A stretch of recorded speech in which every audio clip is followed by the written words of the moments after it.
बिहार में सबसे अहम मुद्दे क्या हैं? पलायन, बेरोजगारी, शिक्षा, कानून व्यवस्था, यानी कुल मिलाकर विकास। लेकिन वही अगर विपक्ष की ओर देखा जाए तो क्या बयानबाजी से हटकर विपक्ष कुछ कर रही है? बिहार के लिए विपक्ष से जब भी विजन की बात की जाए तो सत्ता पक्ष को गरियाना शुरू कर देते हैं, नहीं तो वोट चोरी का राग अलापते हैं। लेकिन ये नहीं देखते कि वोट चोरी नहीं, मुद्दा चोरी हो रहा है बिहार से। एक तरफ एनडीए विकास की राह पर चल रही है तो वहीं दूसरी तरफ विपक्ष बयानबाजी में अटकी हुई है। तो क्या कुछ चल रहा है बिहार की सियासत में, जानेंगे विस्तार से।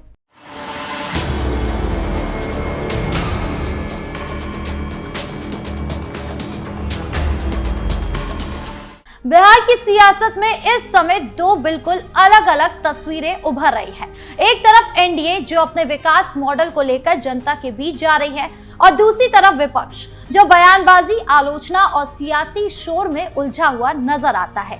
सबसे पहले बात करें एनडीए के विकास मॉडल की, जिसके केंद्र में है बिहार के मुख्यमंत्री नीतीश कुमार।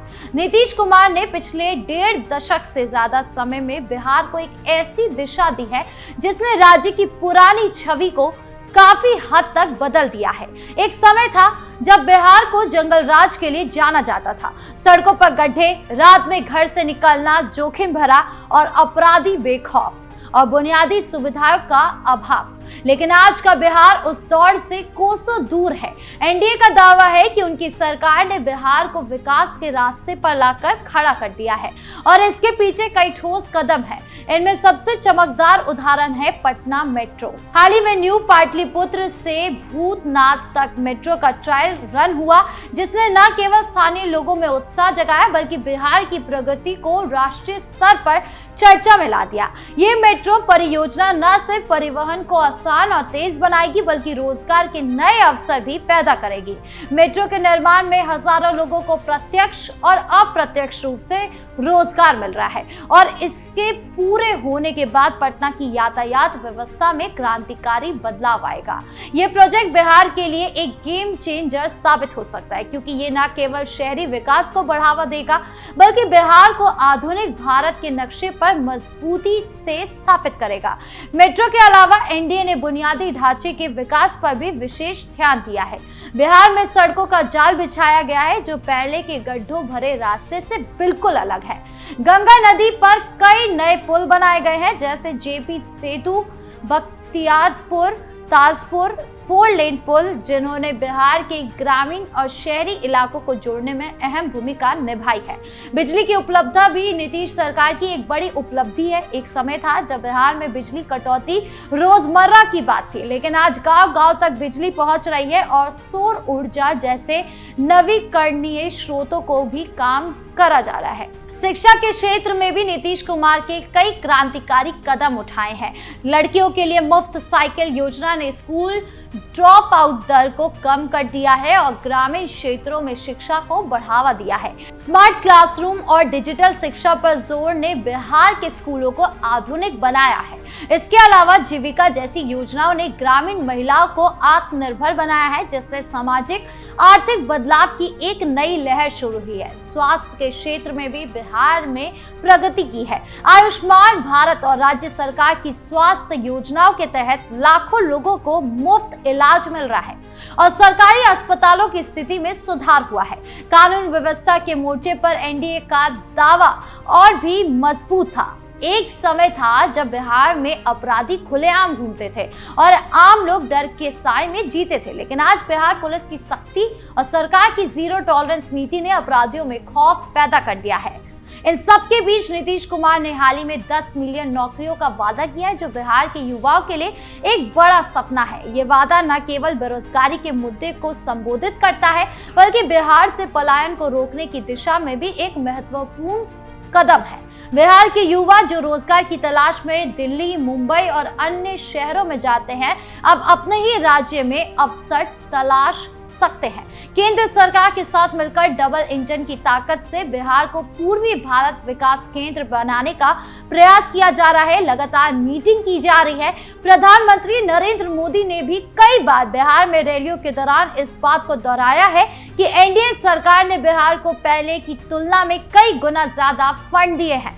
लेकिन दूसरी ओर विपक्ष की तस्वीर बिल्कुल उलट है। विपक्ष, खासकर आरजेडी और कांग्रेस का रवैया ऐसा लगता है जैसे वो सिर्फ बयानबाजी और सत्ता पक्ष की आलोचना तक सीमित है। आरजेडी नेता तेजस्वी यादव ने कई मौके पर नीतीश कुमार और एनडीए सरकार को निशाना बनाया है, लेकिन उनकी आलोचना ज्यादातर व्यक्तिगत टिप्पणियों और सियासी बयानों तक ही रही है। उदाहरण के लिए तेजस्वी ने कांग्रेस नेता राहुल गांधी की तारीफ में ऐसी टिप्पणियां की जिन्हें बीजेपी ने चापलूसी करार दिया। बीजेपी नेताओं ने तंज कसते हुए कहा कि तेजस्वी अपनी सियासी जमीन बचाने के लिए इस तरह की बयानबाजी कर रहे हैं, लेकिन बिहार के लिए कोई ठोस विजन पेश नहीं कर पा रहे हैं। इसी तरह जनस्वराज के संस्थापक प्रशांत किशोर ने विपक्ष की कमजोरियों को और उजागर किया। उन्होंने कहा कि बिहार में गरीबी और सामाजिक असमानता जैसे मुद्दे आज भी जस से तस है, खासकर दलित और मुस्लिम समुदाय के लिए। लेकिन विपक्ष इन मुद्दों पर ठोस नीतियां पेश करने के बजाय सिर्फ सत्ता पक्ष को कोसने में व्यस्त है। प्रशांत किशोर ने यह भी कहा कि विपक्ष की रणनीति में ना तो कोई नयापन है, ना ही कोई दीर्घकालिक दृष्टिकोण। उनकी बयानबाजी में बिहार के भविष्य के लिए कोई स्पष्ट योजना नहीं दिखती जो जनता को आकर्षित कर सके। विपक्ष की एक और रणनीति रही है वोटर अधिकार यात्रा जैसे मुद्दे को उठाकर जनता का ध्यान खींचना। इस यात्रा के जरिए विपक्ष ने मतदाता सूची में गड़बड़ी का आरोप लगाया, लेकिन एनडीए ने इसे सियासी ड्रामा करार देते हुए खारिज कर दिया। ये रवैया दिखाता है कि विपक्ष असल मुद्दे जैसे बेरोजगारी, शिक्षा और पलायन पर बात करने के बजाय सियासी शोर मचाने में ज्यादा रुचि रखता है। उदाहरण के लिए तेजस्वी यादव ने बार बार नीतीश सरकार पर बेरोजगारी और पलायन का आरोप लगाया है, लेकिन उनकी अपनी पार्टी की सरकार के दौरान बिहार की क्या स्थिति थी, इस पर वो चुप्पी साध लेते हैं। सवाल यह है कि क्या विपक्ष के पास बिहार के लिए कोई ठोस योजना है? अगर हम उनके बयानों को देखें तो ज्यादातर समय वो एनडीए की नीतियों की आलोचना करने में व्यस्त रहते हैं, लेकिन बिहार के युवाओं जो रोजगार की तलाश में दूसरे राज्यों में पलायन कर रहे हैं, या उन किसानों जो बेहतर बुनियादी ढांचे और आय की उम्मीद कर रहे हैं, उनके लिए विपक्ष के पास क्या जवाब है? उनकी बयानबाजी में ना तो कोई नया विचार दिखता है, ना ही कोई ऐसी योजना जो बिहार को विकास के रास्ते पर आगे ले जाए। विपक्ष की ये रणनीति न केवल उनकी सियासी कमजोरी को उजागर करती है, बल्कि ये भी दिखाती है कि वो जनता के असल मुद्दों से कटे हुए हैं। उदाहरण के लिए बिहार के ग्रामीण क्षेत्रों में अभी भी कई समस्याएं हैं, जैसे बाढ़ और गरीबी, लेकिन विपक्ष ने इन सब पर कोई ठोस सुझाव या नीति पेश नहीं की। इसकी बजाय वो सत्ता पक्ष पर व्यक्तिगत हमले करने में ज्यादा रुचि रखते हैं। ये रवैया जनता के बीच उनकी विश्वसनीयता को और कम कर रहा है। लेकिन एक बात साफ है, बिहार की जनता अब सिर्फ वादों और बयानों से नहीं बल्कि ठोस काम से प्रभावित होगी। एनडीए ने अपने कार्यों के जरिए ये दिखाने की कोशिश की है कि वो बिहार को बदलने के लिए प्रतिबद्ध है, लेकिन विपक्ष का रवैया ऐसा लगता है जैसे वो सिर्फ सत्ता की कुर्सी पर पहुंचने के लिए बयानबाजी का सहारा ले रहे हैं, ना कि बिहार के लोगों को समस्याओं को हल करने के लिए। अब देखना यह होगा कि आने वाले चुनावों में जनता किसे अपना समर्थन देती है, विकास के रास्ते पर चलने वाले एनडीए को या फिर बयानबाजी में उलझे विपक्ष को। आपको क्या लगता है? कमेंट बॉक्स में जरूर बताएं। धन्यवाद।